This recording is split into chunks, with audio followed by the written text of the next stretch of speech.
On any given day, you might find me as a lawyer, you might find me as a magazine publisher, you might find me as a vintner. But today, I'm a wine writer of some 35 years, along with my wife, who's in the back, Sarah, and I'm going to be the MC of the panel here. What we're going to do this morning is we're going to talk for the first hour about the problems facing the wine industry and the consumer and the people themselves that own the wineries. We're going to talk about what people are doing about it. We're going to talk about the remedies. In the second hour, we've got 6 up-and-coming white varietals that we're going to taste. We're going to taste together. Each of our panelists is going to lead you through one of those varietals, the tasting of them, and some information about them. One thing you might notice, or maybe I'll ask, you know who's up here. Let me introduce, no, I'll ask you a question if you notice anything about the common denominator. Let me introduce our panel today. To my right is David Ramey, owner and winemaker of Ramey Wine Cellars in Healdsburg. He has helped help pioneer traditional artisan winemaking techniques in California during a period when making wine by the university book was the norm. He has been hailed as professor of Chardonnay by Wine Spectator, and his efforts have helped shape the way many wines in the United States, and even in France, are made today. His contributions to modern-day winemaking include pioneering whole cluster pressing of white grapes, the use of oxidized juice in making white wine, surly aging of white wines in barrel, malolactic fermentation of Chardonnay, native yeast fermentations, and bottling without fermentation. This groundbreaking work without filtration. What did I say? Filtration. Filtration. You'd have to ask His groundbreaking work with indigenous yeasts, surly aging, and malolactic and barrel fermentation yielded a new California style that was richer, more lush, and silky smooth than previously known Chardonnays and white wines. Last year, the Sonoma County Vintners bestowed upon David its very first Lifetime Achievement Award. Thank you very much for coming to join us today. Brian began his career in the family business at age 12 when he started harvesting vegetables at Talley Farms. He became general manager of Talley Vineyards in Arroyo Grande in 1991 and now serves as president of Talley Vineyards and Talley Farms, which are known as pioneers of Pinot Noirs in the region.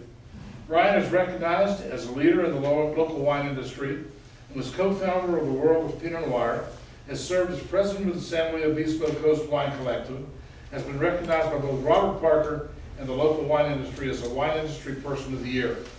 Most recently, he was a leader in the effort to establish the recently approved San Luis Obispo Coast AVA and wrote a farm table cookbook, our California table, celebrating the seasons with the Talley family.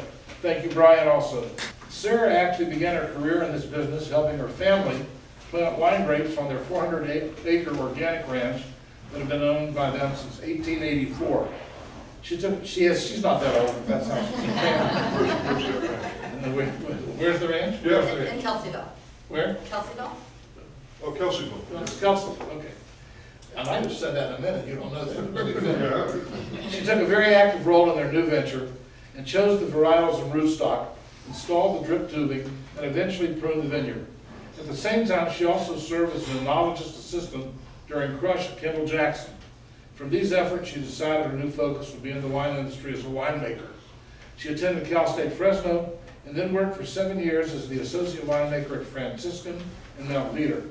She also had the honor to work with world-renowned wine consultant Michel Roland and also played a role in the terroir-driven Bordeaux blends of Quintessa. She joined Peju as the winemaker in the summer of 2006 and is now Vice President of Winemaking and Operations. Thank you as well, Sarah.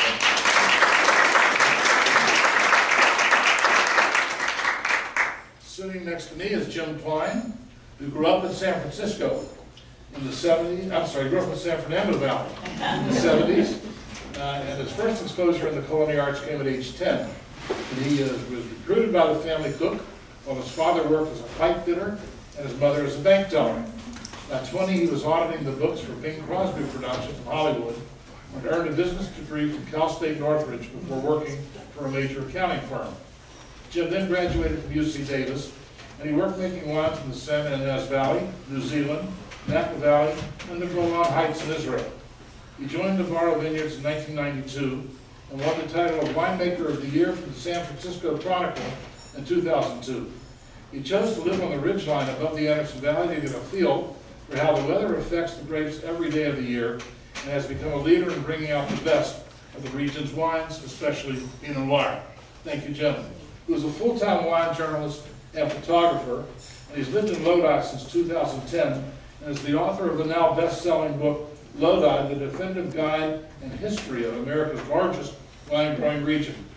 He also serves as editor-at-large and the bottom-line columnist for the Psalm Journal, when not attending to his Lodi activities as freelance blogger and social media director for the Lodi Wine Grape Commission. Prior to all of the above, Randy was a multi-award-winning restaurateur, starting as a sommelier in Honolulu, and then became founding partner, vice president, corporate wine director of the James Beard Award-winning Roy's family of restaurants, which opened 28 locations from Hawaii to New York. And in the middle here, Anna Molaraki is the owner and winemaker of Blue Farm Wine. A native of Germany, she came to California and became vineyard manager for Buena Vista Winery in 1983. She was named director of vineyard operations in 1988 and was promoted to vice president of vineyard operations in 1997, and was instrumental over the next decade in expanding and replanting of hundreds of acres to their best rootstocks, clones, trellising, and irrigation techniques. In 2000, Anna was asked to lead the Donham Estate project as president and wine grower, developing its 170 acres of estate vineyards, establishing its world-renowned art installations, and finishing a state-of-the-art winery and hospitality center. During that time, Anna grew Pinot Noir in her backyard in Sonoma, and a little-known winery called Shadowbox Cellars, owned by yours truly and his wife Sarah, purchased her fruit and made some of California's best Pinots for about 6 years. And you know the qualifications of the panel, because they're going to be giving you some opinions. They are leaders in the field. They understand the wines. And does anybody catch a core denominator here? They're all family wineries. And even Randy had his own, he's not any longer, but he had his own label.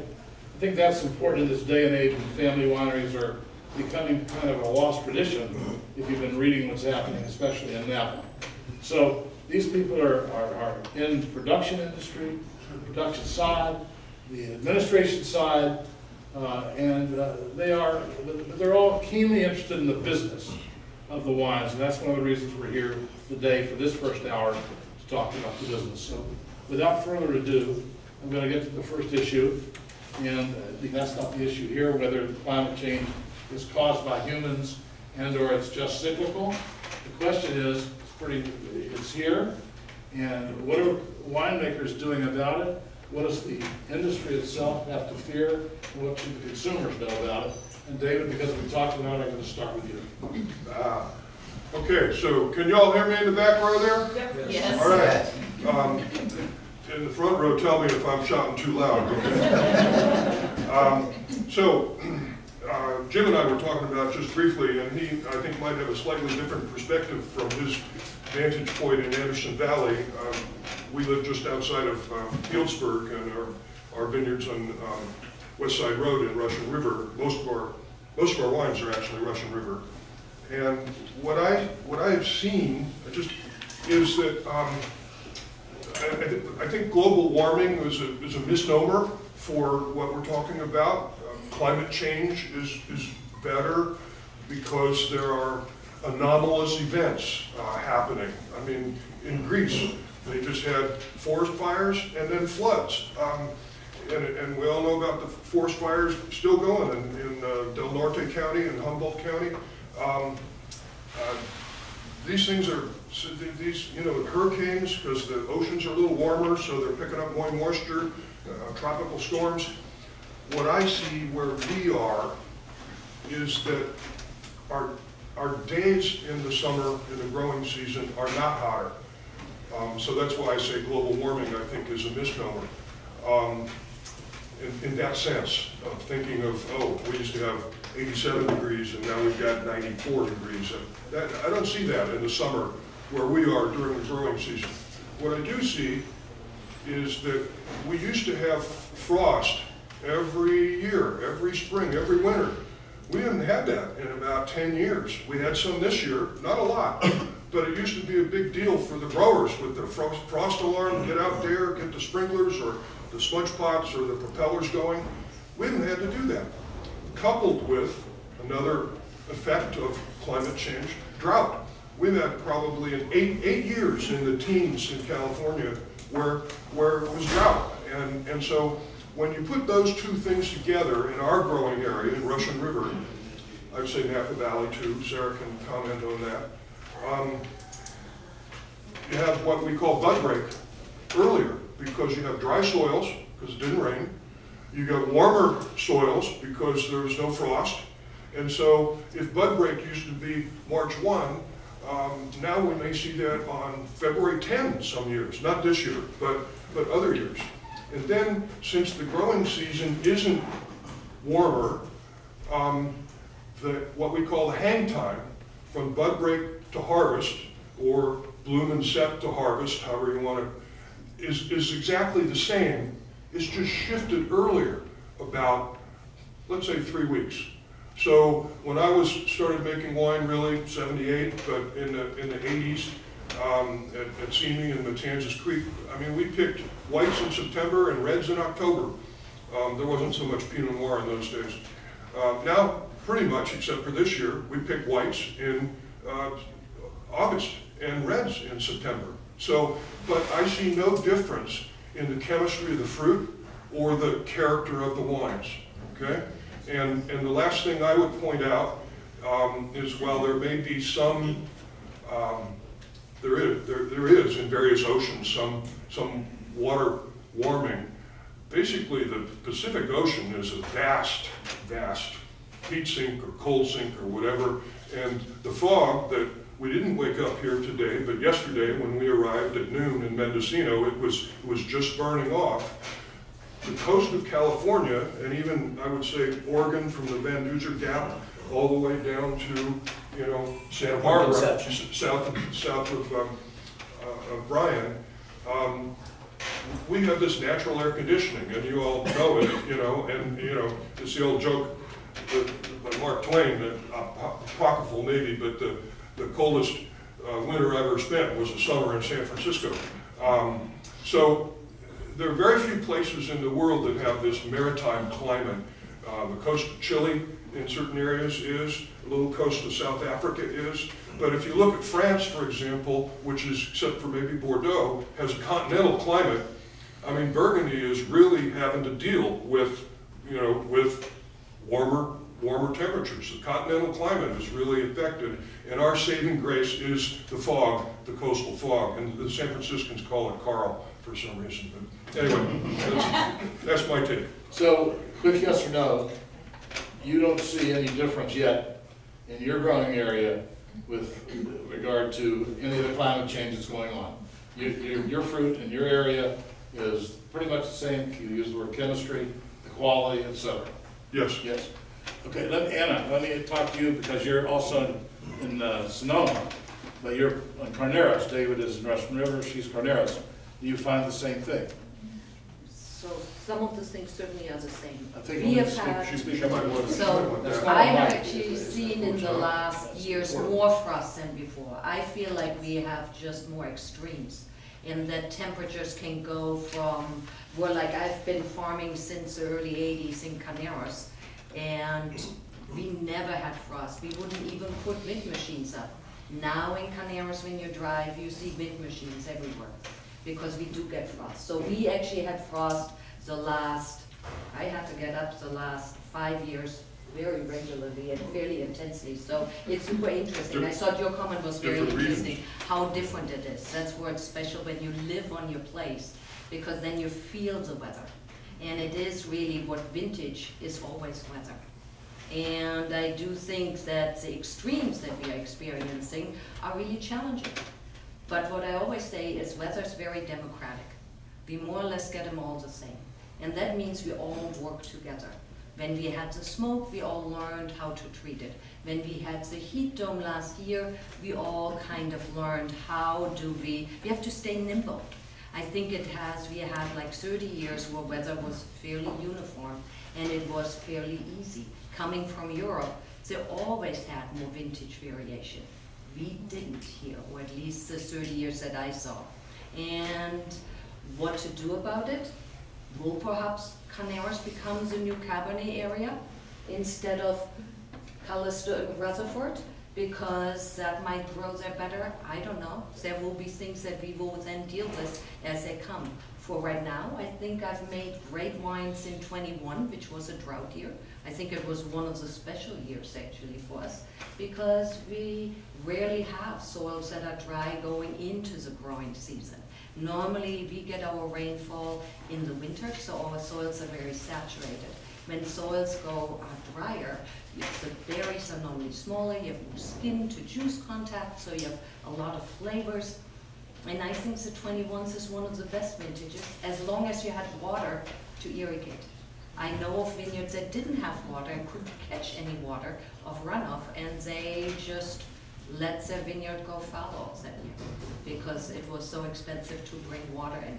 But I feel we, as an industry, are today big enough that we can manage the issues as they come. And there are so many tools, and it is universal. Because as you were just saying, France is being a continental climate, they have issues. They suddenly need to put irrigation in. Or perhaps we are irrigating less. And so it's just, we as farmers have tools, and how do we apply them to go to the same end product from we want to make delicious wines. And we know what normally the chemistry should look like. And then we use our various tools from how we prune, how we leaf, what trellis system is the right system to kind of get there and bring that. And I think that's what actually makes it fun in some ways, that there is new challenges that are interesting also for the next generation to figure out. Thank you. Randy, you come from, of all the regions up here, the hottest by far, Lodi. At least I think it's the hottest by far. What's the story down there?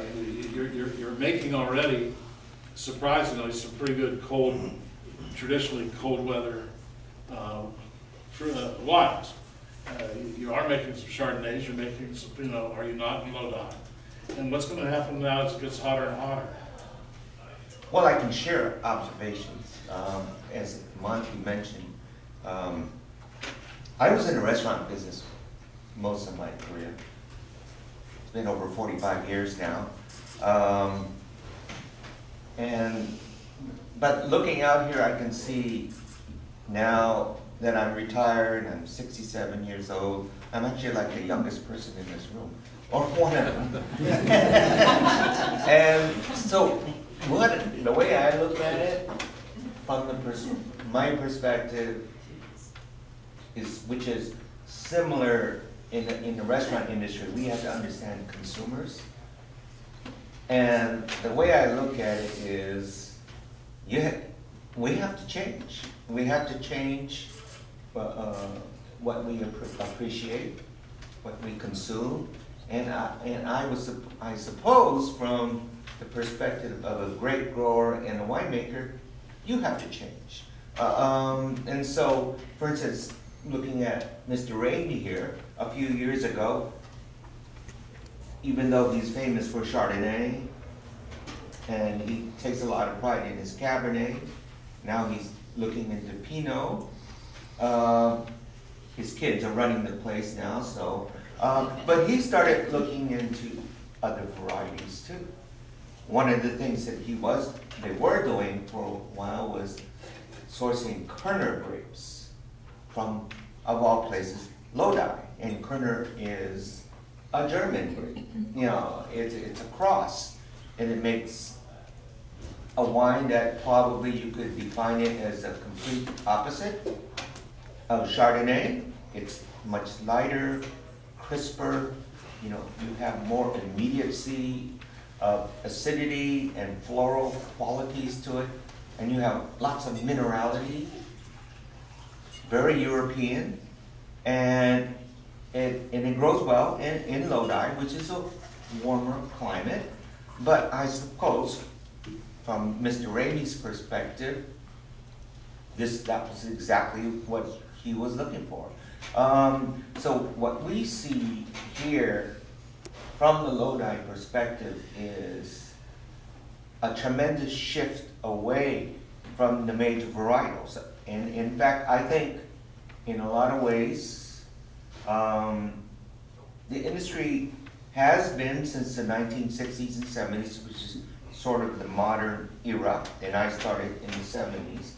It's been slowly but surely painting itself into a corner by focusing mostly on the so-called major varietals, which are Cabernet Sauvignon, Merlot, Chardonnay, Pinot Noir, really a very narrow perspective. But in this room, I can probably share with a lot of you the same experience, which is the wine industry in California in particular didn't used to be that narrow. It used to be all the major brands like Beaulieu or Wente and so forth. They produce 15, 16, 18 different varieties. And a lot of them have dropped long ago because of the industry's focus on the major varieties. So what does this have to do with climate change? Well, in Lodi, we're not so much affected because we grow over 130 different grapes on a commercial basis because it's a warm climate region. And so many of those grapes are grapes that are already adapted to warm climates. So an adapted grape is one that no matter how hot it gets, it still makes a wine that's very fresh with a lot of acidity and complexities of fruit, floral qualities, and minerality. All very important, to make interesting wine. From the way I look at things is the industry probably needs to change. Maybe you don't have to change. Maybe all you drink is Cabernet Sauvignon and Pinot Noir and Chardonnay and Sauvignon Blanc.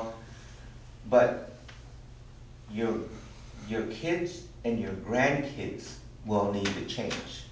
They will be drinking more Grenache, Kerner, Blanc Frankish, many of the grapes that in the United States are considered inferior and not so important. Somehow we got this idea that there's only 5 or 6 varietals that are important.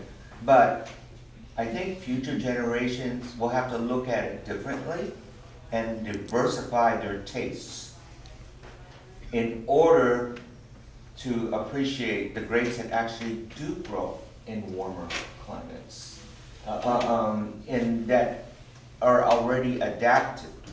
There is already studies in places like Israel where they're looking for more varieties that can grow in hot climates, super hot climates. And to do that, you have to develop new grape varieties. And so they're actually looking at doing more crosses with wild varieties, with classic Vitis vinifera varieties, with the thinking that in 50 to 100 years from now, you're going to need that. Just the way that Vitis vinifera adapted to colder climates in places like Burgundy and Germany over 1,000 years ago by Vitis vinifera from the Mediterranean being crossed with native varieties in the Northern Europe area, so they became acclimated to cold climates. Now we have to do the reverse and create varieties that are going to be able to adapt to super hot climates. And that means going right back to the Mediterranean area where grapes originated, and then looking at the gene pool of wild Vitis sylvestris varieties and crossing those. You're not reading about that now, but I think it's going to be a lot more important to your kids and grandkids and great-grandkids. Thank you. This is obviously, that's all very interesting, and this is obviously a topic you probably have a whole day or 2-day seminar on. I do want to cover some other things as well. I'm sure everybody has would like to comment on that, but let me go to something else for the moment. Consumers are bombarded with the terms sustainability, natural, biodynamic, and organic about making wine. How do you see these concepts affecting the quality of the wines that we're making in California or elsewhere, and how best to explain this to the non-professional? Jim, you want to take that? Okay. Gather my thoughts here. So, I actually think that when you look at the highest level of energy that's at the consumer level, and Randy was talking about, oh, you know, that we have these central varieties and this is what the wineries want to make. I actually disagree with that point. I think that the way distribution works, and you have these massive distributors, they want to play it safe with all of their real estate that occurs at the grocery store level. And so this concentration on just a handful of varieties and a handful of winemaking styles is really kind of the result of our sales and distribution system for bottles in this country. But where I see, and I'm not really a fan of a lot of the natural wines and how they taste and how they present, but like music, like art, like everything else, you have to accept change. I mean, I don't listen to a lot of hip hop, and hip hop just celebrated its 50th year. I mean, it's amazing, and we have to accept that artistic things are going to change, and winemaking being an artistic endeavor is going to change as well.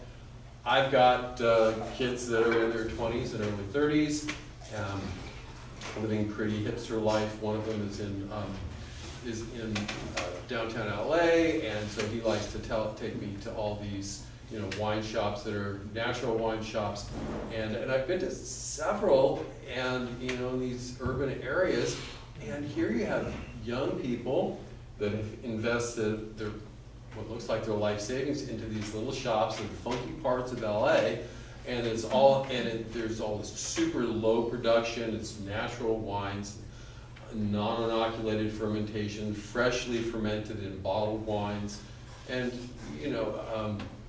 I mean, we could talk about that term and how it's a misnomer in a lot of ways.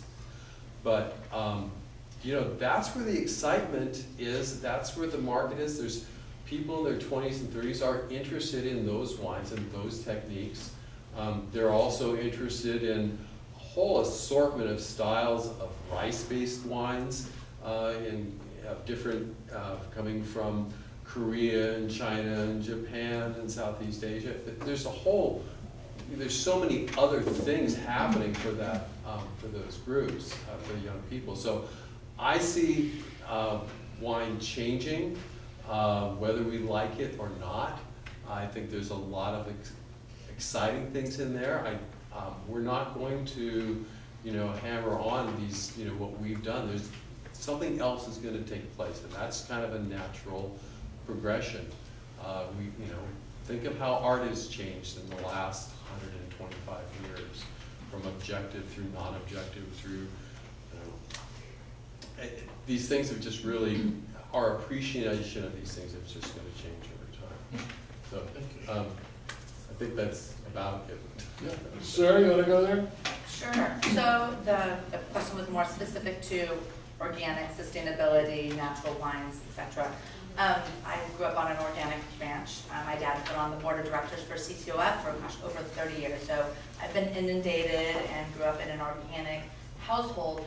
And where I see the direction of not just wine, but growing fruits and vegetables, and in general, you're seeing more and more organic products out there. And I think there's more of a focus about growing all things, whether it's cattle or fruits and vegetables or wine, with more of an organic perspective, with the sense of having it have more nutrients and growing food.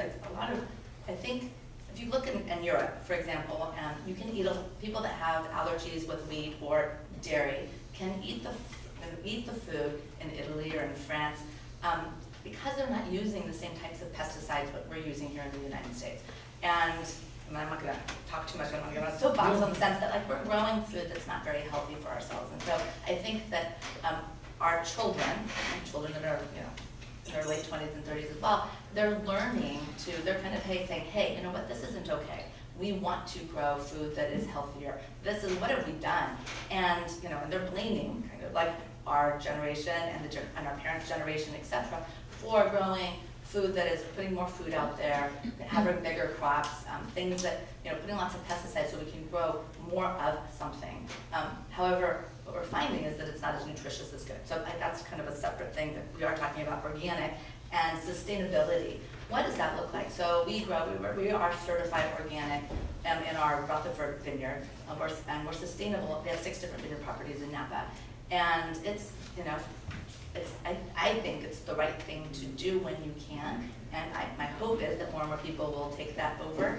It's just easy though. It's easy to grow conventional, and if you've ever started growing conventional, it takes a while and it takes a lot of work to convert your conventional farming to organic. But once you get there, it is actually not more expensive. We see the quality is fantastic. It may not look as manicured and as pretty, you know. If it's as a conventional, you can look at a conventional vineyard and it's pristine, it doesn't have weeds in it, but it's also rather dead, right? You're not finding as many animals or insects growing there either. And so the biodiversity of having an organic vineyard or sustainable at minimum, I think is really important. I think it's a focus for that the wine industry is kind of like, you know, there's more and more organic farming. With natural wines, and I think that to me is like for me, all wines are natural. It's just like that's, you know. Define what you mean by that. But so natural wines, where the gatekeepers, I'd say, are the people who want to buy the wine. It's kind of a popular term where it is, you know, we're not using sulfur. There's very limited amounts of manipulation that's happening on the winemaking side. However, there tends to be a lot of dirty wines, I should say, there are dirty wines out there. It's hard to grow and make wine without, you know, using anything like sulfur, I think. I mean, you can do it, but it can be difficult. I think it's just a trendy thing. I think it's one that's probably not going to stay around for a long period of time, but I do find that the more there's like kombuchas and stuff out there, that flavor profile of a natural wine is more appealing to the younger set because they're learning to taste and that kind of flavor profile. So they're like, oh, that's interesting and good, and that's the way it's supposed to be. I do want to jump in really quickly about the first question. We were talking about grape varietals and climate change. I think what we're learning also is that it's not just grape varietals, but the rootstock. The technology that we've learned, the technology that we have right now is so different than what we had 10 years ago, 20 years ago, 50 years ago. And so we are becoming better, smarter farmers, just in general, with organic or conventional. Smarter because we have more information. We can test the soils. We understand the plant better and what it actually needs to grow, what kind of soils. What I find, I've just replanted over 100 acres in the last, like, say, 5 years, and I've replanted, I've been in the business for over 30 years, learning that we can find better rootstocks, the portion of the grapevine that's actually in the soil. And we're finding, you know, that there's been drought years, there's lots of drought years, and water is difficult to find on a regular basis. So what we've been doing, what I've been doing, is picking rootstocks that require less water. So we've been able to, and I say we, the bigger we, is the direction of being able to find grapevines that can grow in difficult areas. Maybe they don't need as much water, which is fantastic. And I think that whether that rootstock's planted on a Cabernet Sauvignon or a Gruner or any of the varietals, we're just getting smarter about where to plant different varietals. And I think the wine quality is going to continue, but the consumer, the direction we go, whether it's Cabernet Sauvignon or a Roussanne, talking about that later, is really going to be dependent on probably not this group, maybe a few, but the next generation. What do they want? What are they looking for? But we're going to be able to grow really good fruit out there and make quality wines in the future. And I have no doubt of that. And maybe will they switch and change? Absolutely. But you'll see pendulums change on flavor profiles of what people like. once in a while, once upon a time, Chardonnay, big, oaky, buttery, a little bit sweet. I did say I worked for Kendall Jackson. Moving to, non-mallow, no oak, that direction, people's palate changes. And that is also what makes it really interesting and fun also. And marketing has become, and I think will increasingly become, the most important part of agricultural enterprises. How we communicate with customers, how we tell our story is already paramount. And to me, organic is one of the most powerful marketing terms in agriculture. Unfortunately, it is very misunderstood. It is misunderstood in the wine industry because when we talk about organic wine, which I do not produce, but it is my understanding that that implies that there's no use of sulfur dioxide in the production of the wine. I do not consider that viable for me to make the product that I want to make.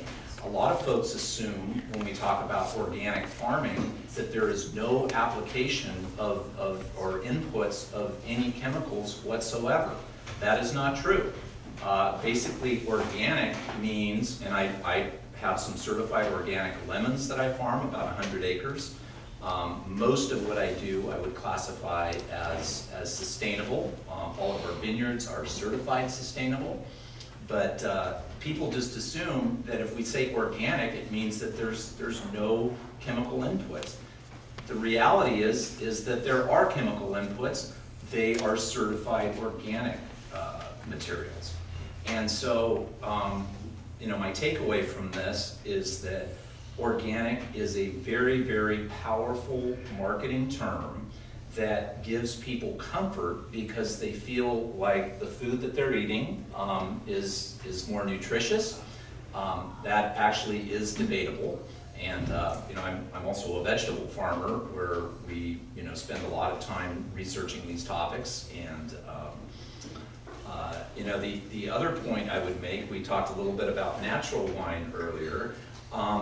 It's frustrating to me that I feel like the term natural wine has been co-opted by a group of people that is for the most part making a lot of wine that I consider to be unpalatable. They tend to be flawed. They tend to be either oxidized or have high levels of volatile acidity or both. And that's just not the kind of wine that I think most people really want to drink. So I guess that's my soapbox a little bit, but I will close again with, especially for a business like mine, which is now, we're entering our 4th generation of farming and our 3rd generation of wine growing, marketing is becoming really the most important part of the operation. Thank you. Okay. Before we go on to the next topic, with regard to the last 2 topics, does anybody care to add something? Yeah, so remember the 50s and 60s, and rock and roll came along, and then 50 years ago, hip hop came along. And people always said the same thing. This is just a trend, it'll go away. If you say nothing, it'll go away by itself. Rock and roll never died, it never will. And hip hop will not go away. It will just continue to grow and grow, and people who are working in that discipline are zillionaires. And so, same thing for natural wine. Again, you mentioned lots of natural wine bars popping up everywhere. Some people, I'm sure, most people on this panel, wouldn't abide by that kind of wine, but doggone it, it's just like hip hop people and rock and rollers and all that. It's not gonna go away. People want so-called natural wines. People like unsulfured wines. People like wines. It's all a reaction, obviously, to commercial type wines that are a lot of them have no soul, they're predictable, and a consumer, many consumers are insulted by that. That's what they just basically don't go for that shit. You know, they're looking for alternatives, and doggone it, they're gonna get it, and they'll support businesses that promote it. I think natural style wines will get better. After all, Europeans have been making those kind of wines for many, many years, centuries. And obviously, they can be really good. I mean, Domaine della Romanée-Conti is as natural as it gets. And yes, they're flawed wines, but you know what?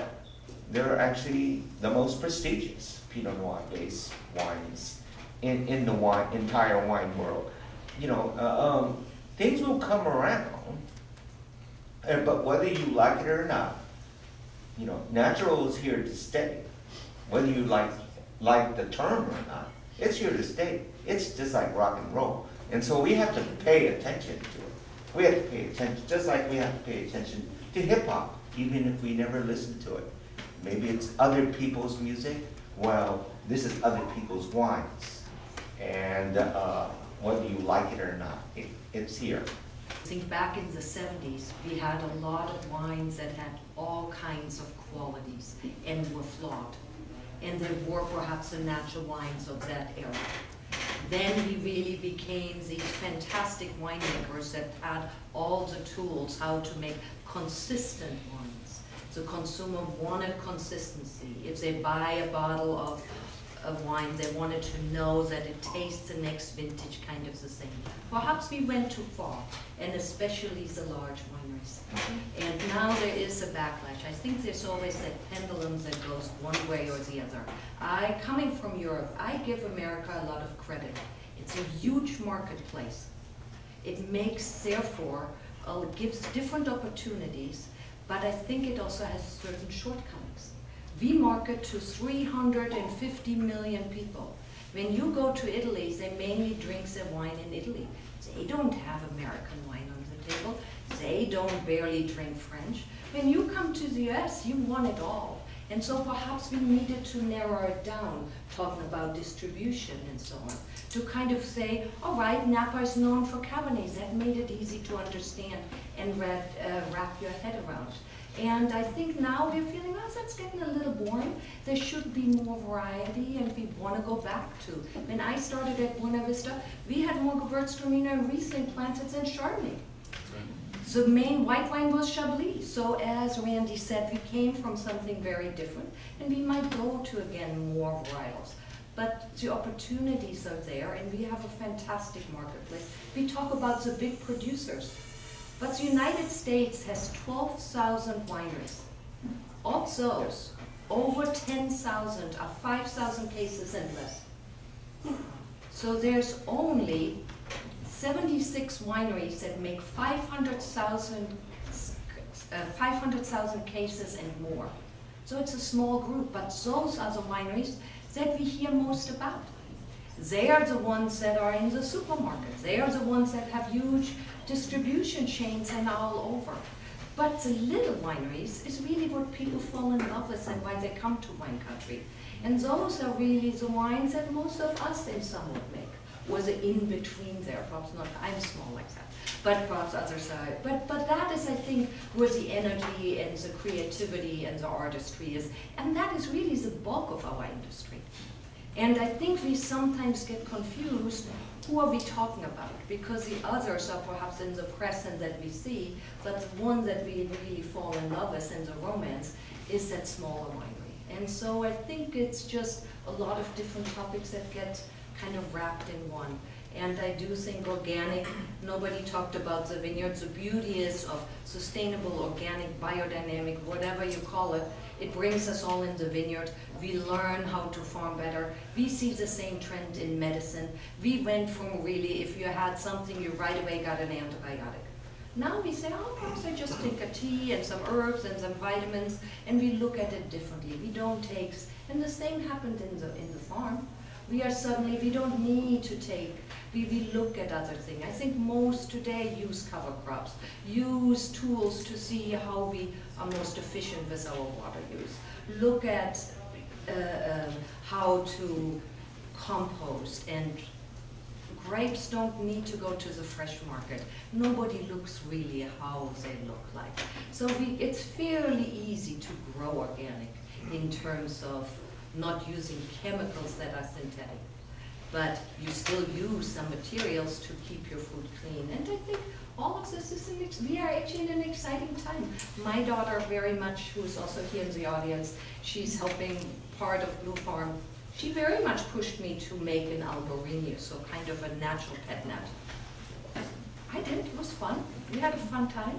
And it's something interesting to do, and pushing me to farm totally organically, where I came a little bit, oh, really, it's so much more the labor.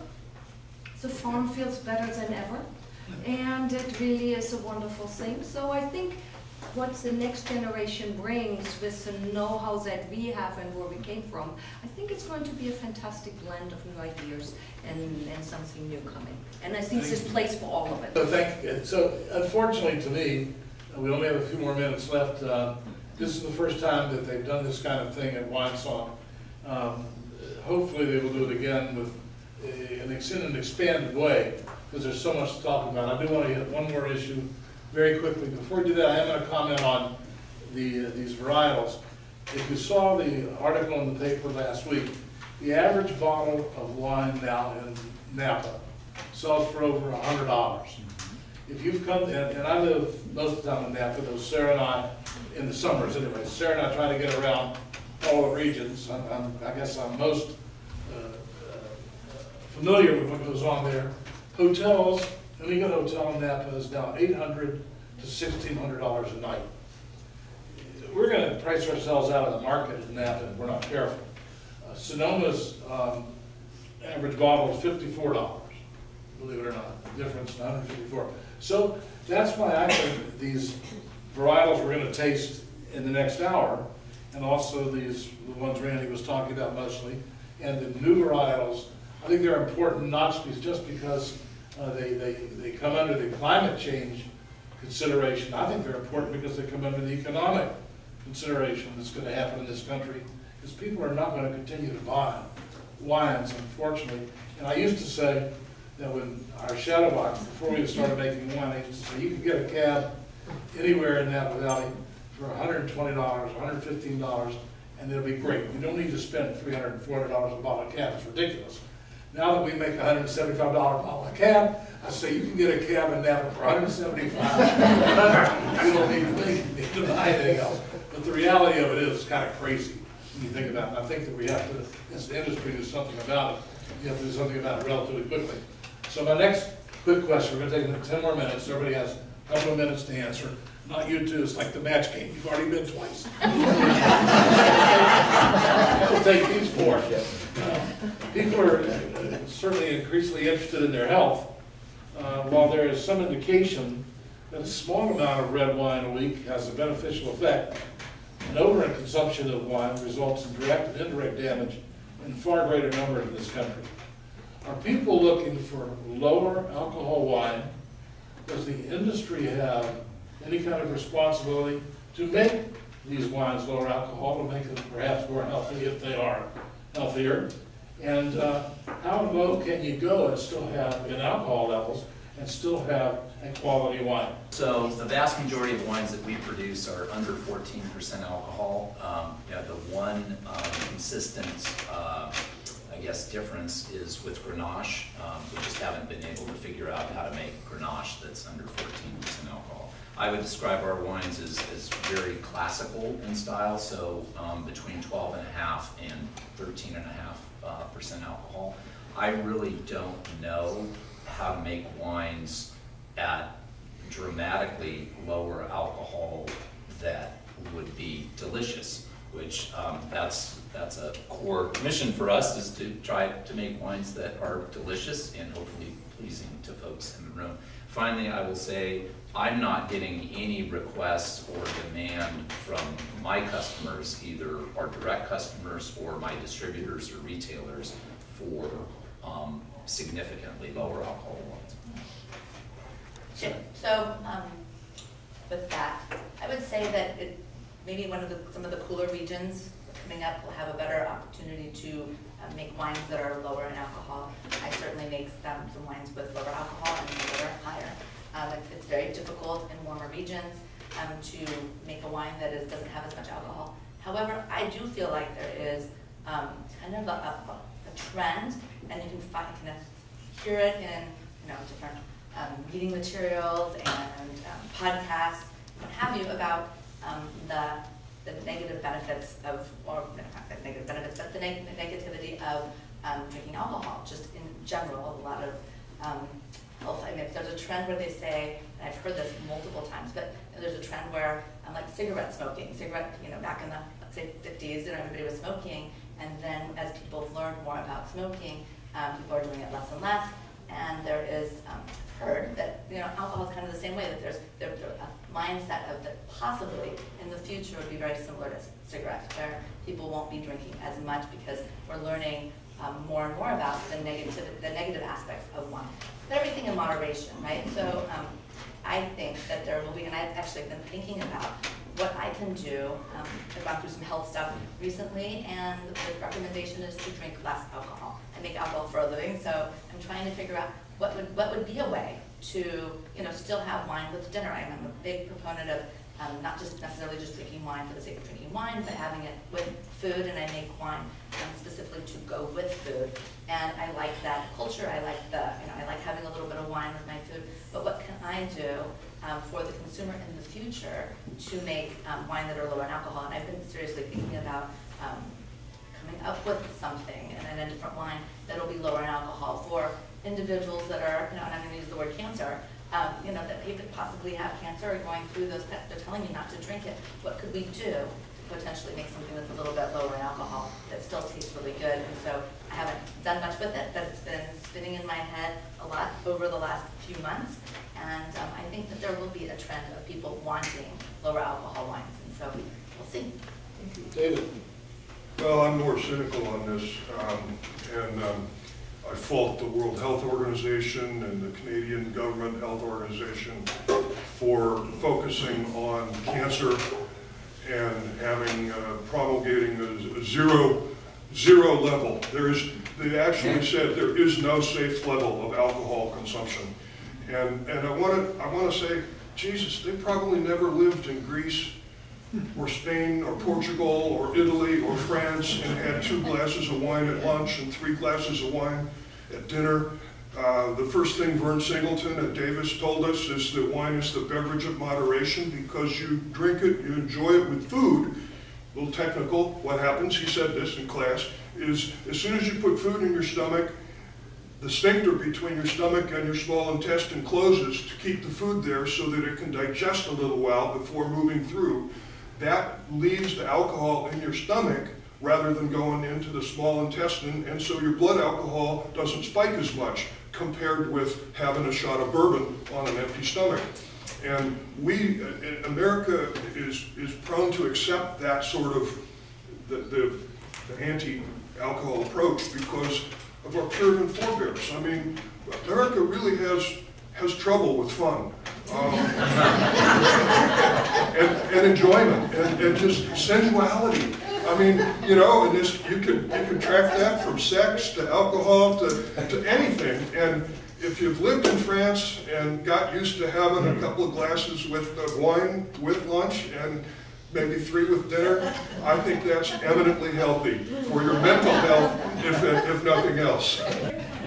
Yeah, I also, will say at Davis, they were trying to lower alcohols over 40 years ago when I was at Davis. They were all like, oh yeah, there's this thing. And so the more time has gone on, it's something people talk about, but nobody really wants to do anything about. There's a certain level of balance that we want to see in wine, that it's got to be there. And I will say that a lot of the talk of it is simply because of labeling. When I started in this industry, it was much, much more expensive to print labels the simple act of printing a paper label is so much less expensive today than it was 40 years ago. And so what did we do to fight expense? We would print body labels, you know, millions of body labels that said, what, 12.5% alcohol, because it could be anywhere from 11% alcohol to 14% alcohol, and then whatever happened, you know, in any given vintage, we'd stick a vintage label on there, and it just didn't matter because we had reduced our costs.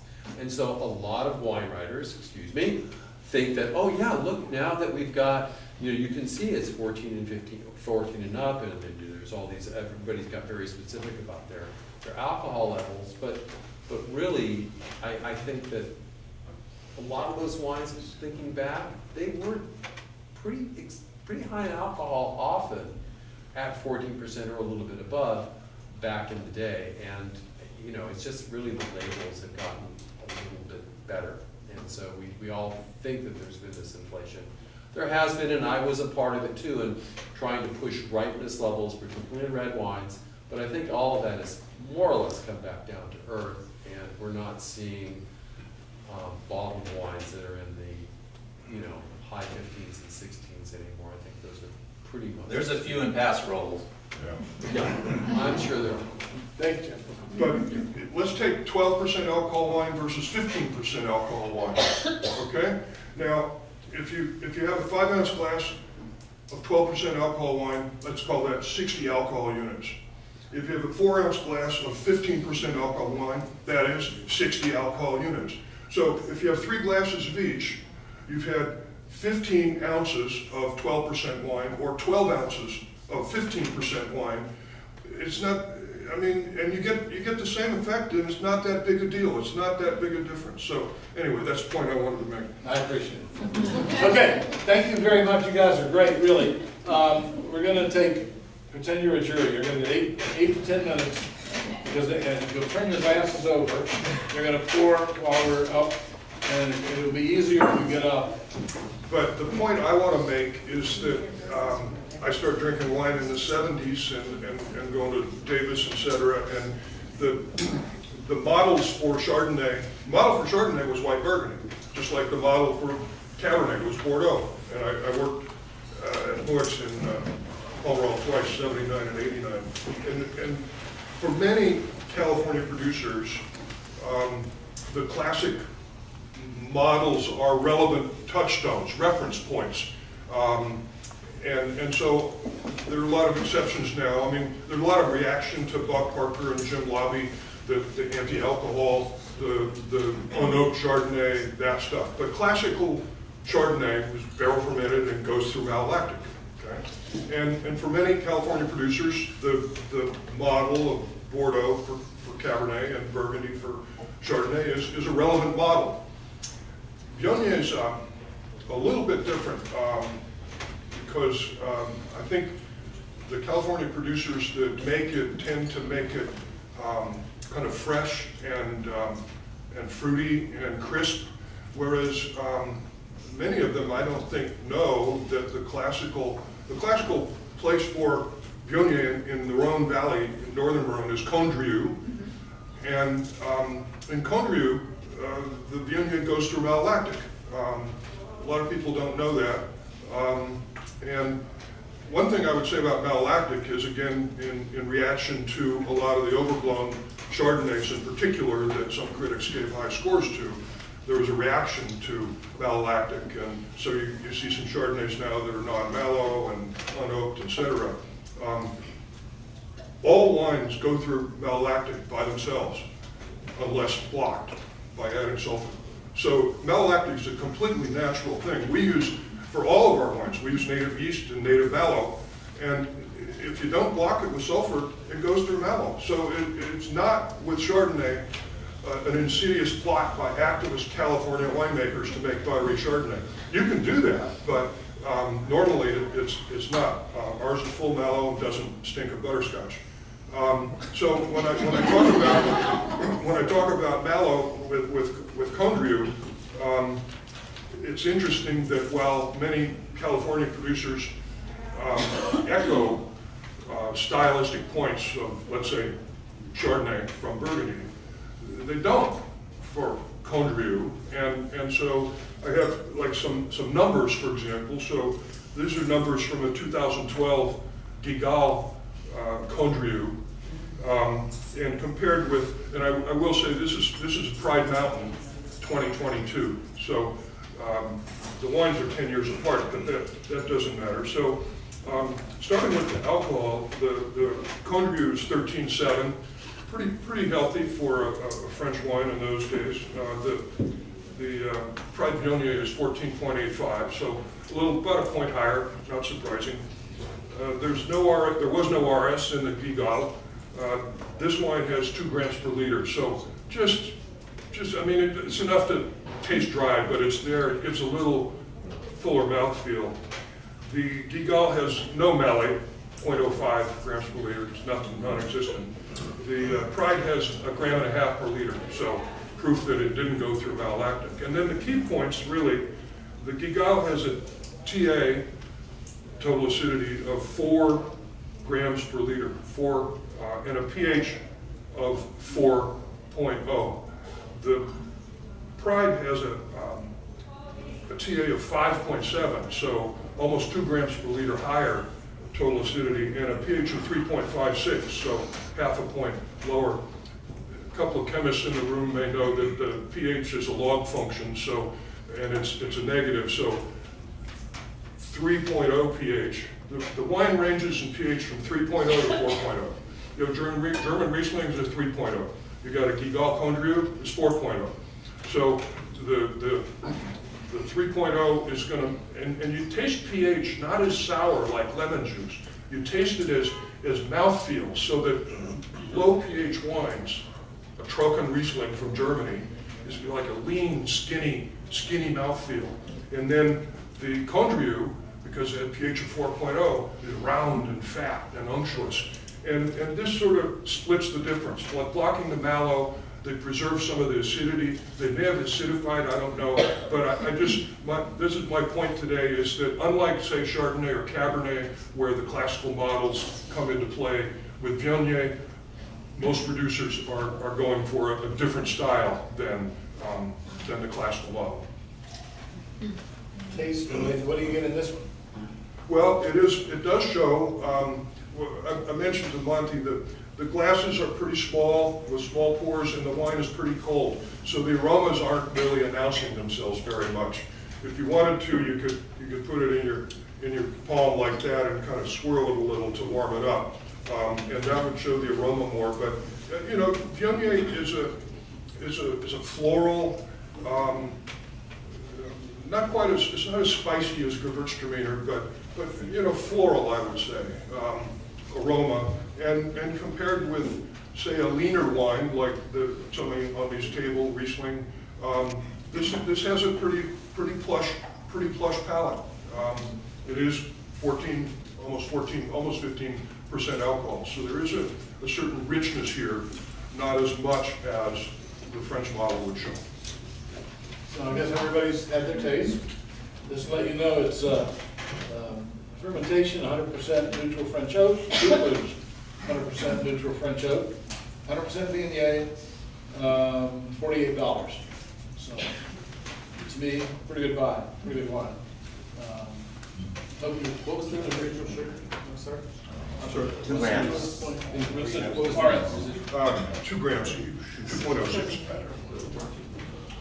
So that's, as you don't see it everywhere. A lot of people are making it. I think this is one of the better ones I've tasted. Some are fantastic in Napa and Sonoma, and the rest of the state, some are not very good. This goes back to what I think somebody on the panel said, making some wines that are bad and give some varietals a bad name. This one I think is going to grow in California and become top of the line varietal and very, very sought after as time goes by. Okay. If I were to pair this with food, the first thing I think of is like Weisswurst, white sausage, and maybe some potatoes, and something like you would have with Gewürztraminer almost, you know. I think this producer's done a really nice job with it in controlling those factors. But I mentioned I do quite a bit of judging, and there is a lot of trend going towards lighter styles and away from oak. and yet they're very crisp and fresh. No phenolic bitterness. Yeah. So Californians are really good at They're it. figuring it out, yeah. Like, there's one from Lodi that was the best in New York, you're judging. We'll get there. I'm just saying, just saying. And, but, so it doesn't have to be Conde Roux style, I'm saying, sterile fermented. California is actually moving towards lighter, fresher, pure Vietnamese style. I think David was saying it should be French style. He was just getting a. You don't have to, I mean, why should we say, why should it be French style? We should do California style. Well, I would say that as we as a young nation as a whole, and a young wine producing nation, but I think the classical models have reference. Last night I ordered cassoulet, and the beans were mushy. It had been cooked too long, and so I went online and looked at. I mean, I've eaten cassoulet in Carcassonne where it originated, and the beans should be distinct, you know. And I thought it was a fault of the chef that he wasn't paying sufficient attention to the classical model. So I would say that's like relevant to your question. No, but in wine we can't be classical Conde Roux because we don't have hills like Conde Roux. We don't have hillsides like Conde Roux. Oh, so you can't. We Randy, can't do that. Excuse me. Let me just say. Let me go back to Burgundy. They can't make Russian River Chardonnay. That's right. And we can't make So Montrachet. So the best Russian River Chardonnay comes from Russian River. But, so that's a given. That's a given, Randy. That's not the argument I'm saying. But still, certain reference points like, is there malic acid in the wine or is there no malic acid in the wine? That's relevant. Well, I would submit that for the longest time, a lot of California Viognier was pretty shitty because they tried to emulate classic styles, and that's not right. How can you do that? Because there's only one Conde Roux. America makes their own wine, and that's what we should be looking at in my judgment. It is what it is here, and I don't really care what it is in France. I like French wine for what French wine is, American wine for what American wine is. And I think that's where we're coming to ultimately, at least I hope. Okay, number 2, that is the Lodi wine. Jim, you think you're going to take that? Sure. I did want to just, since everybody had talked about their kids and being family winemakers and their kids and their next generation, my son, Rocky, just graduated from Montpellier with his master's in vitinology, just submitted yesterday his thesis, so I'm kind of like a proud dad. And he's actually back in San Luis Obispo, working for actually Tastery down there for his first job. And so I did call him this yesterday, we were talking, and I said, oh, so I've got to do this program on Grenache Blanc, and I got a nice, master's student rundown on his view of Grenache Blanc. But, he was living in southern France and, tasted a lot of Grenache Blanc over the last couple of years. So I'm a little bit embarrassed with this. I have made a couple of Grenache Blancs in my life, and so I know a little bit about it, but it's still something I think even as an experienced winemaker, trying to understand the variety and what it can do, what it can't do, what it's supposed to be, again, against the classic style. Grenache Blanc is the 4th largest, according to the Tablas Creek people who imported this the grape, that it's the 4th largest white grape in France, and a lot of us in California has just never heard of it. There's only 600 acres grown in California. There's about 12,000 plus acres in France that it's grown, but it originally it was originated in Spain, and just like Pinot Noir is a very mutagenic variety. So you have Pinot Noir, the black variety, you have Pinot Gris, a kind of half-colored variety, and you have Pinot Blanc, a white variety. Grenache also has a Grenache Noir, Grenache Gris, and Grenache Blanc variety. And so Grenache Blanc really wasn't even recognized as a variety in the U.S. until 2002, and until it was petitioned to be that. Grenache Gris, while we're on the topic, most of what is, I think, was grown in California until the early 2000s was probably Grenache Gris. A lot of the Grenache Rosé that we had, that, I mean, the Grenache Rosé that I bought in college, and I considered it a #1 date wine. This is in the days before white Zinfandel. But most of that was in fact from Grenache Gris. And I have been making some Grenache Gris rosés out of inland Mendocino County that were, from the 40s and 50s, and they do make really nice rosé. Today I've got a pretty good handle on making Grenache, red Grenache with Grenache Noir, and things that are really much more evolved. But mostly it's grown in southern France. Grenache Blanc is. It's kind of a workhorse variety. And so, it's blended in with Marsanne and Roussanne, maybe more well-known varieties. To me, it's best sort of picked at a fairly low Brix. What's good about it is it's a very vigorous vine, like all the Grenaches are. So you get lots of leaves, lots of nice glabrous, shining leaves out of it. It's a pretty healthy vine. The clusters are big. They've got usually a big main cluster and a couple of side wings on them. They tend to be like, I don't know, about almost a ½ pound, whereas little Pinot Noir clusters are usually less than a ¼ pound. It produces, it's pretty cost effective, where you might have Pinot growing at Oregon at 2 tons an acre, and Anderson Valley, we like to grow Pinot Noir at 3 tons an acre. Grenache Blanc likes to be up there probably 6 tons an acre at least, and they're growing it even higher in parts of France, I assume. But it's a big producer, and you can create a lot of tons per acre and a lot of bottles per acre. So it's a really cost-effective white wine, not unlike Colombard or Chenin Blanc or any of the other white producers. And so you're able to really have a wine that's not going to be so expensive. Like Chardonnay is expensive because the clusters are just small for the most part. You like this one? You try it? Okay.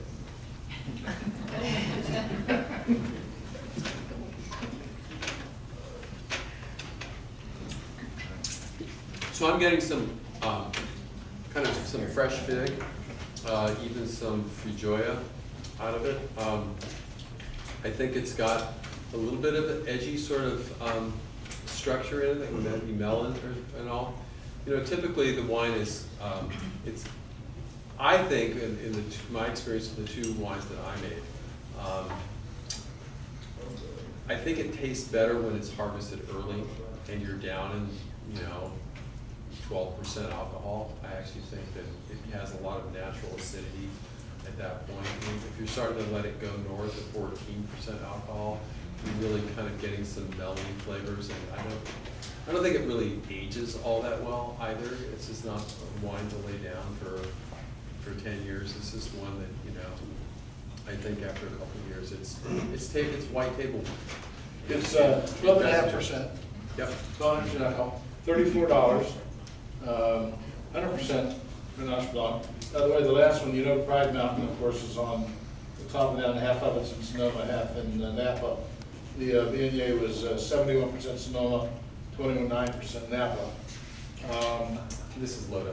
This was Lodi. This is a winery called Acquiesce, owned by Sue Tipton. Randy knows her well. If you're interested in what's going on with new white varietals, she's the place to go. She's making Picpoul. What else she has? Picpoul Blanc.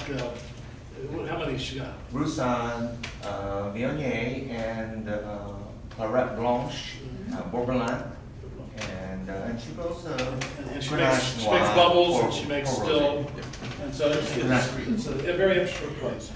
Can you talk about where she is in Lodi? Because Lodi, Yeah, there's a big variation as you go from she the water. is in the classic old region around the city, which is McCollum River, and it's called that because it's all sandy soil. It's all fine sandy loam, about 100 feet deep, no rocks, not even little pieces of gravel. So it's a very unusual place to grow grapes. It is a warm climate, but you can see this is all natural, it's light, it's crisp, it's fresh, it's all stainless steel. She doesn't have to do anything to this wine. So this is so-called natural style wine. It makes itself, and it's very crisp and fresh. Incidentally, she does make blends with this Grenache Blanc because it can be a good blender like Grenache is, the red Grenache. Yep. So she'll blend it, but maybe she has one with Viognier, she has another one with Claret Blanche and Pinot and Picpoul, and she has another one with other varieties. So you get a lot of variations, but Grenache Blanc can be a blank slate that you can add a lot of things on it. I want to add on top of that, we sort of, I think, denigrate warmer climates, but there's a lot more than just the air temperature that goes into this.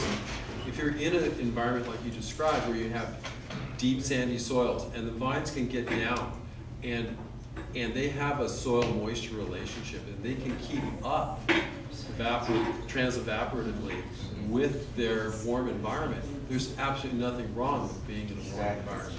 Exactly. So, in Lodi, it's funny that way. I think, well, about 10, 12 years ago, a bunch of Brits came over. Most of them were masters of wine.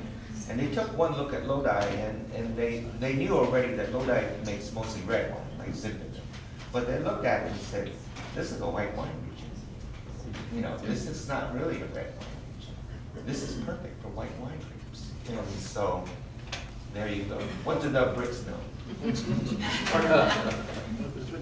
What do the Brits know On that, about winemaking? Yeah. They do drink it the best. That's what I think. Making good bubbles. I don't know. Okay, number 3. Third wine, I'll find out. Russon, Yes. Sarah? Winesong is a cluster that kind of has this like russet characteristic. It actually looks like a sunburnt grape varietal. So if you're out in the vineyard and you see sunburn, it looks like this naturally, and that's kind of just the color of it. That's where the roux comes from. So like if you ever make a roux, kind of that reddish brown color, that's kind of on the outside of the grape. It's a finicky grape to grow, so it's very susceptible to molds and mildews. And also, like the tonnage kind of varies from year to year, so it's hard to kind of get like a consistency from it. So it's a difficult grape to make, but when you make it, it tastes pretty delicious. A lot of times it's from the northern Rhone region. A lot of times it is also blended with Marsanne, so Winesong Marsanne. This is 100% Winesong. In the winemaking process, it's a late ripening varietal, and it came in, I was chatting with them yesterday, and it came in like the end of October, beginning of November, which is incredibly late, especially for last year. Last year was an earlier ripening year, not this year, so that was very late. They came in, they whole cluster press it, so they just put it in the press, squeeze it, and then basically they barrel ferment it, much like you would a Chardonnay. So they barrel ferment it, they stir the lees. It has about 20% new French oak. They stir the lees for a few months, and then they back it off. It spends about 6 months on oak, and what else do I believe it's from the Carneros region, if I remember correctly, that this is from Carneros, which is a little bit cooler, so maybe that could have why it hung on the vine so long. And from a flavor perspective, again, these are tiny glasses, and it is a little cold, so it's hard to get the aromatics from it. But we tasted it the other about 2 weeks ago, something like that. And I remember it to be, once it's opened a little bit, more tropical notes, pineapple characteristics to it. A soft, round. It's like, I'm gonna taste it.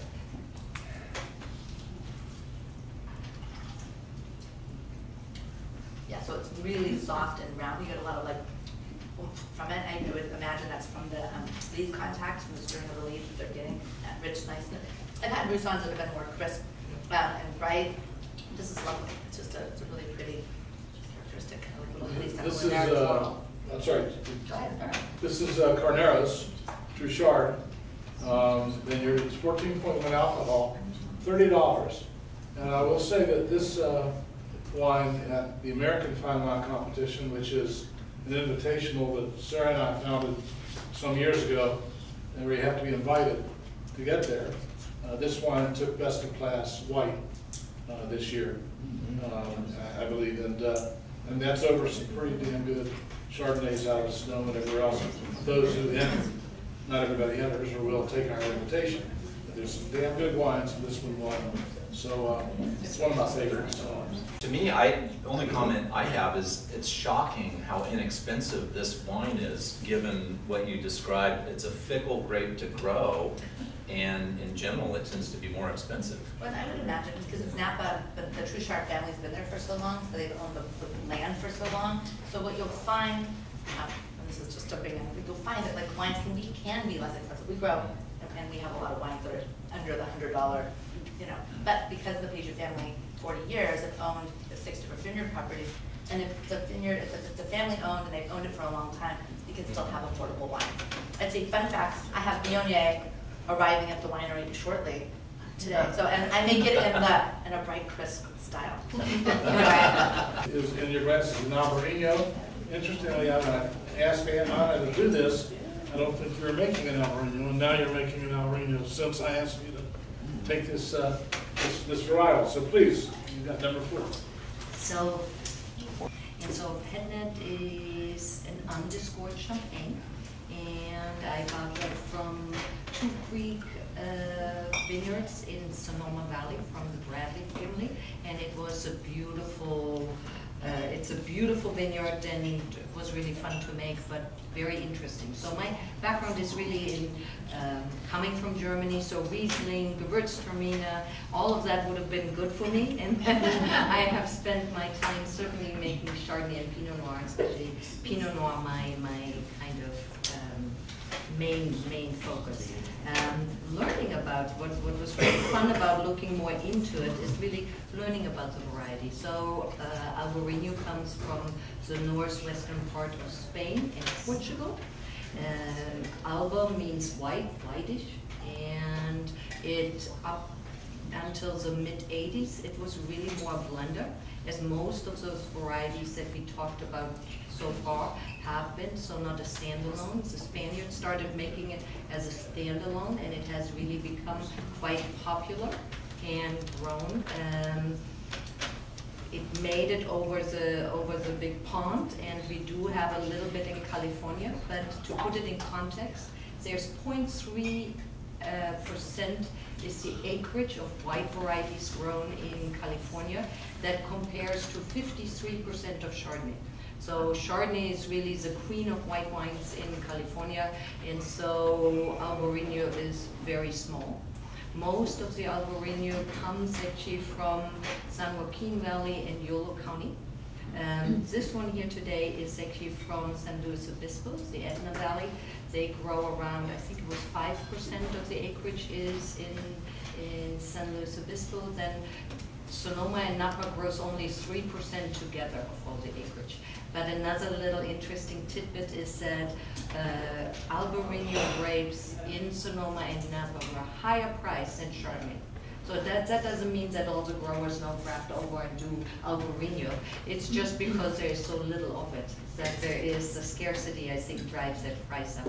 In general, the price overall, and that is driven by San Joaquin or Yolo County, is lower than Chardonnay by around $300 a ton in the average.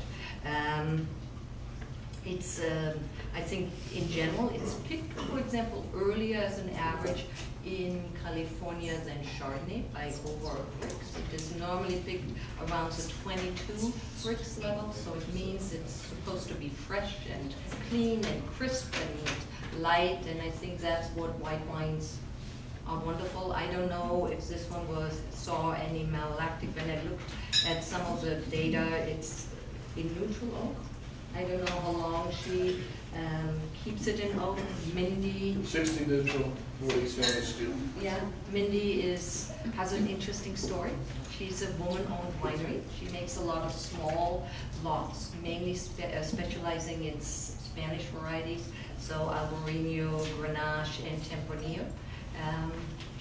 For 20 years, she fell in love with, as she was studying in Santa Cruz Art, worked in as a graphic designer for 20 years, and was reminded by a friend, well, life is too short to not follow your dreams, and started actually making some wine, learning about making wine, and then started her own winery. And so I think it's a beautiful wine. I really like it. Essential grape that's for warm climates. It retains that acidity. Exactly. Usually you're picking at 20 to 21 bricks, 21 and a half at the most, and you don't need any other. Incidentally, it's called whitish because the grape berries actually have a white waxy cast on them.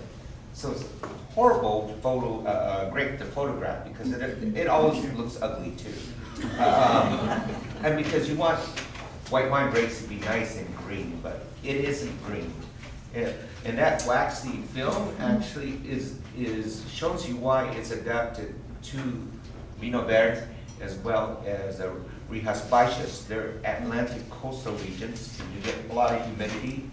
Things are prone to mildew, and it helps have that waxiness and that it resists the mildew. And that's why Albarino is one of the major grapes there. It's not the only grape grown in Pinot Verde, but it certainly is a major grape. And they're doing all kinds of things with it now in Riojas Baixas. They're doing everything. Besides just regular stainless steel, they're doing a lot of different fermentations. It's interesting, interesting grape, and I think it is a grape of the future for California. I think so. Next would be number 5. That's the Gruner Veltliner, and it's the only one on the table. It's actually made by one of our panel members, or at least this winery makes it. Brian? I'm not sure if it was on purpose that the two wines from the Edna Valley were poured side by side. I think that's actually a good thing because the link between these two varieties was really the Niven family. And it was John Niven Jr. who did some traveling to Spain as well as to Austria, and decided that he wanted to start a new project that really celebrated alternative whites. Randy made the comment that the Edna Valley is a very cool region, and indeed it is. It's one of the coolest regions in the state of California. So it's sort of ironic that Albarino, which I associate with a warmer climate, was one that he chose. Gruner Veltliner, on the other hand, is associated with the more moderate and cooler climate of Austria. In fact, it is the most widely planted grape variety in Austria. The Nivens planted these things in the Edna Valley in the mid-2000s, and Gruner Veltliner has turned out to be really a wonderful variety, especially for me as a farmer, because it sets a big crop. It's one of the few things that I consistently have to thin. Often in the Edna and Arroyo Grande valleys, we don't get enough crop, and we wish we could actually add some to the vines.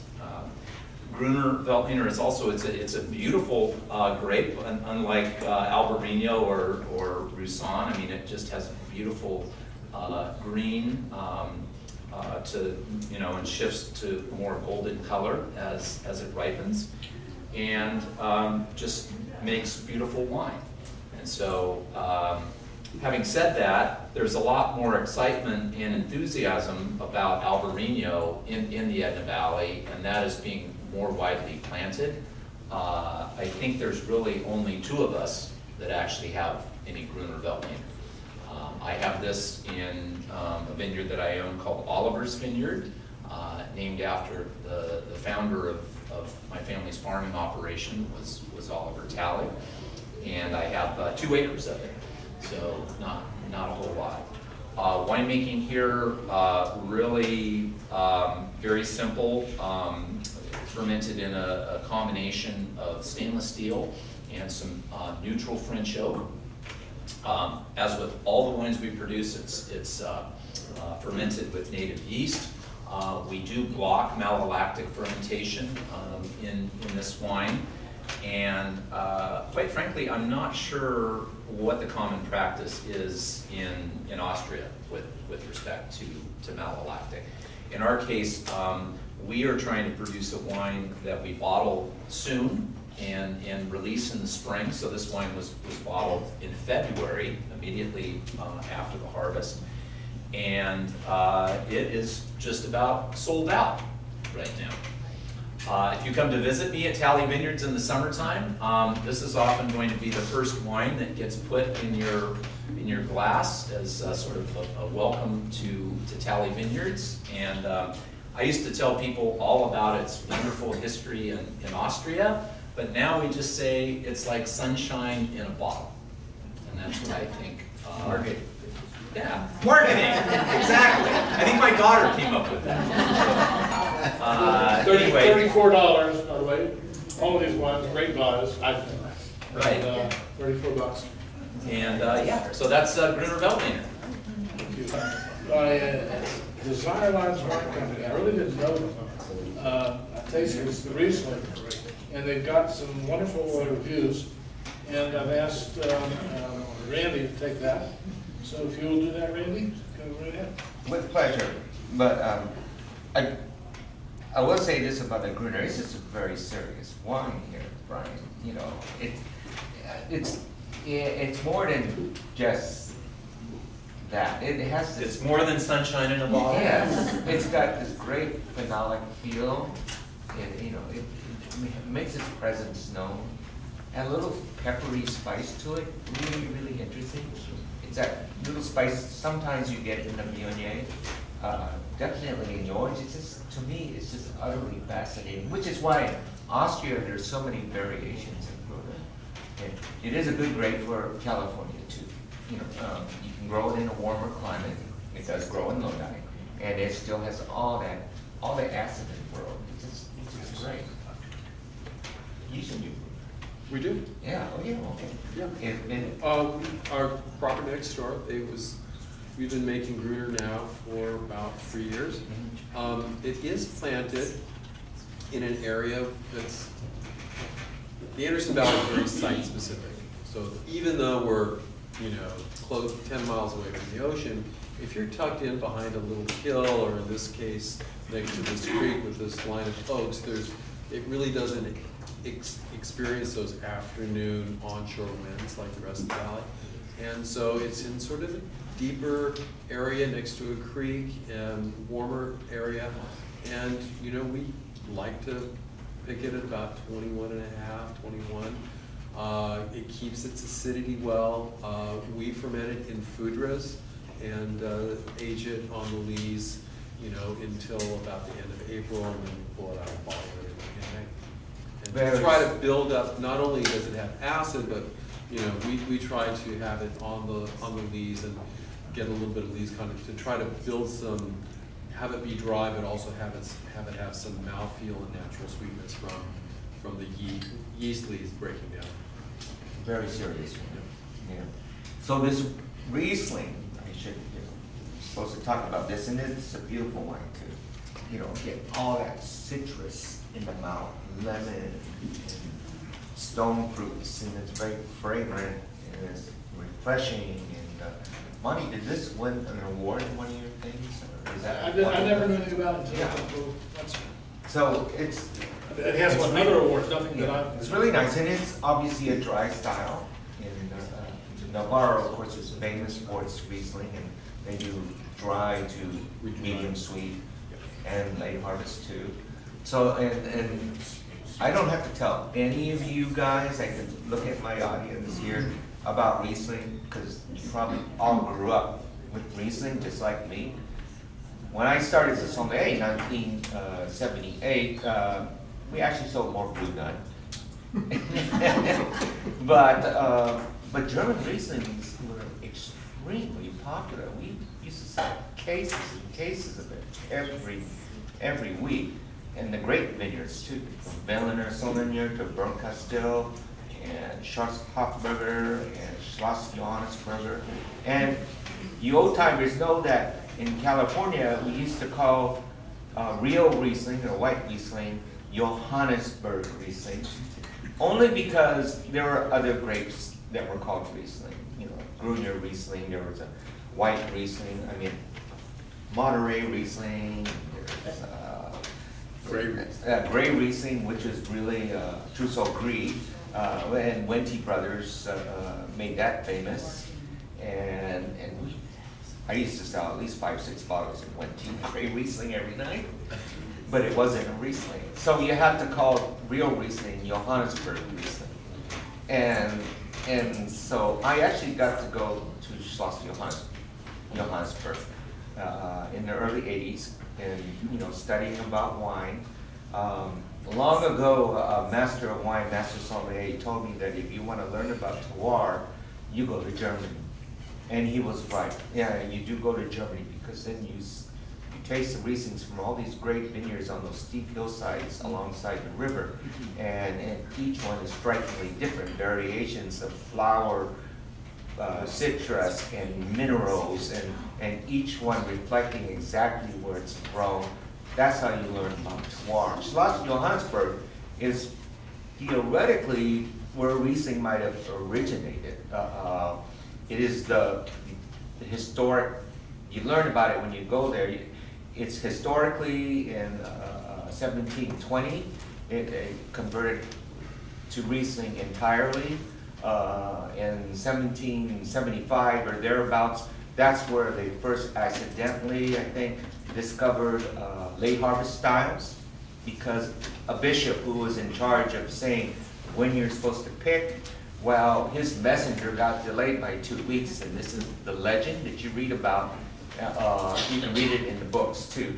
And so by the time they got to the Riesling there, it was all shriveled up and a little moldy, and so they made wine from it anyhow, and lo and behold, discovered that this is the best Riesling we've ever made. And so that's how late harvest style, Botrytis styles Rieslings really became popular in Germany way back at the end of the 18th century. Very, very interesting. Theoretically, Charlemagne was, who died, I believe, like 814, was the first one to say, you have to plant that hill, because every winter, because he had a castle there, every winter he would notice that that's where the snow melted first, right on that hill, Schloss Johannesburg. And so he ordered grapes to be planted there. And so there are, you can find, there is evidence that there were grapes there in 817.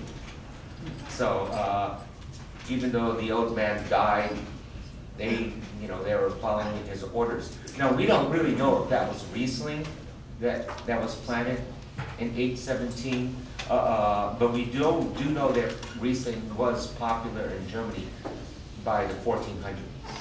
Then you can find evidence for that. So it's just a great with all this history. Again, it's a Vitis vinifera that was adapted to cold climates. It is actually a cross, thanks to the beauty of DNA. We know it's a cross of one of the old Vitis grapes called Savagnin and Gouis Blanc, and also a wild Vitis sylvestris. Now wild vines are different from domesticated vines because they're wild. They usually have a male and female, so they have to be cross-pollinated, and they're usually propagated in the wild by seeds, whereas Vitis vinifera is domesticated, so you do it by cuttings, so you know exactly what you're going to get when you plant it in the ground. But being a cross of wild vines from Germany, and it was the Romans who first brought winemaking and grape growing to Germany way back before the time of Christ. that's what makes it what it is today. It's just an ideal grape for cold climate regions of the world. And so, although that hasn't kept, obviously, like Australians from making great Riesling, and there's great Riesling in South Africa, and those are warm Mediterranean region climates, like Lodi. But some Riesling, in a sense, like Chardonnay, is adaptable to warmer climates, but ideally, to get the freshness and the minerality and the complexity, it should be in a cold region. Yeah. It is less than 50 acres planted. Coal Ranch, according to this, the smallest AVA in the United States. And the only AVA was just a single vineyard. It sits in a valley in the mountains between Boonville and Ukiah. I thought that was kind of... Yeah, well, yeah, thanks to the Fetzers long ago, that they got it passed as an AVA. So it's theoretically, it shouldn't be an AVA, but, you know, when you're the Fetzers, you get what you want. That's happened more than once this thing. Let me thank all of you all for your attention. It was appreciated. And let me tell you guys, publicly, terrific. Your diversity is exactly what I hoped it would be. Your humor, your education, your erudition, all of it was perfect. And I think it was a wonderful morning. And go taste the Pinot. Have a great time.